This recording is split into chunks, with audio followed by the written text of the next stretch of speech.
آج ہم دیکھیں کہ ہمارے اندر یہ حوصلہ ہے کہ اپنے سے نیچے والے میں اگر صلاحیتیں ہوں تو ہم اس کو اپریشیٹ کر کے اوپر لے آئیں؟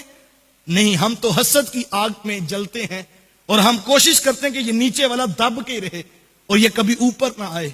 اسی وجہ سے ہمارے معاشرے کے اندر ادارے تباہ ہو گئے، ہمارے سکولز انسٹیٹیوٹس جو ہیں وہ تباہ ہو جاتے ہیں کہ جو صلاحیتوں والا وہ نیچے دب جاتا ہے اور لوگ حسد کی وجہ سے اسے اوپر نہیں آنے دیتے۔ میں نے اپنے بچپن کے اندر جو ہے وہ ایک مدرسے کو اجڑتے ہوئے دیکھا ہے، اور اس کی بنیادی ایک وجہ یہی تھی کہ جو بڑے اساتذہ وہاں پر موجود تھے، اللہ نے ایک نوجوان کو جو 30 سال کی عمر کے تھے تو ان کو علم کا نور بھی دیا، زہد و تقوی بھی رب نے ان کو عطا کیا، اور الحمدللہ وہ مفتی بھی بن گئے، حافظ قرآن بھی تھے، قاری قرآن بھی تھے۔ 18 سے 20 گھنٹے وہ مدرسے میں بیٹھ کر ڈیوٹی دیا کرتے، تو ادارے کے منتظمین ان کی وہ صلاحیتیں دیکھ رہے تھے، تو انہوں نے ان کو بلا کر کے ناظمیت کا عہدہ ان کو دے دیا کہ آپ آج کے بعد ناظم ہیں مدرسہ کے۔ تو یہ تو خوشی کی بات تھی، اور طلباء میں خوشی کی لہر دوڑ گئی کہ ایک باصلاحیت شخص جو ہے وہ اس کو ناظم بنا دیا گیا ہے، اور یقیناً اب تعلیم بھی اچھی ہوگی، تربیت بھی اچھی ہوگی، ماحول بھی مدرسے کا ٹھیک ہوگا۔ لیکن بڑے اساتذہ کو یہ بات ہضم نہ ہوتی تھی، وہ کہتے تھے یہ کیسے ہو سکتا ہے کہ ہم 50 سال کے پڑھے ہوئے اور یہ کل ہم سے پڑھ کے ہمارے اوپر ناظم بنا دیا گیا۔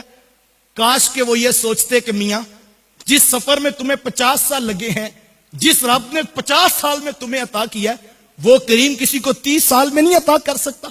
تو یہ تو دیکھنا چاہیے تھا کہ مشن کو کس سے فائدہ ہے اور ادارے کو کس سے فائدہ ہے۔ کاش کہ ہم نیچے والوں کو اوپر لانے کا مزاج رکھتے۔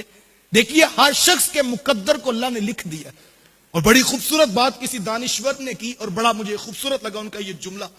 وہ کہنے لگے جو شخص کسی کو دیکھ کر الجھتا ہے اور یہ پریشان ہو جاتا ہے کہ اس کو اتنی دولت کہاں سے مل گئی، یہ ہمارے معاشرے میں تبصرے ہوتے نہیں ہیں۔ وہ کہتے جی ہم تو 30 سال ہو گئے کاروبار کرتے ہوئے، ہمارا تو 5 مرلے کے مکان ہے، یہ کل کا نوجوان مارکیٹ میں آیا ہے تو اس نے کیسے ڈیفنس میں پلاٹ لے کر گھر بنا لیا۔